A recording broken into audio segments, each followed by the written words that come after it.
Di sela-sela pembukaan seminar internet sehat dan pengembangan bisnis online, Bupati Klungkung Nyoman Suwirte mengatakan tahun 2016 Pemkab Klungkung akan memasang wifi di sejumlah lokasi strategis seperti di Balai Budaya, di lapangan, dan Monumen Puputan. Dikatakan jika memahami teknologi akan mendapatkan banyak manfaat yang diperoleh, namun sebaliknya bagi yang tidak memahami teknologi dianggap hal yang negatif. Untuk itu Bupati Klungkung Nyoman Suwirte akan menyampaikan pemahaman yang tepat kepada masyarakat bahwa pemasangan wifi bukan untuk hal-hal negatif. Pemasangan wifi tahun depan juga akan diawasi sehingga tidak ada penyalahgunaan pemanfaatan IT untuk hal negatif.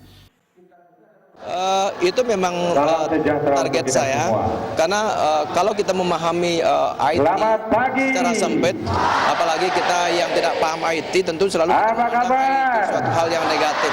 Nah, oleh sebab itu kita harus memberikan pemahaman yang baik, pemahaman yang tepat kepada masyarakat bahwa pemasangan wifi ini bukan untuk hal-hal yang negatif. Ketika sarana prasarana itu dipasang nanti benar-benar dimanfaatkan untuk hal positif dan kita jaga bersama-sama.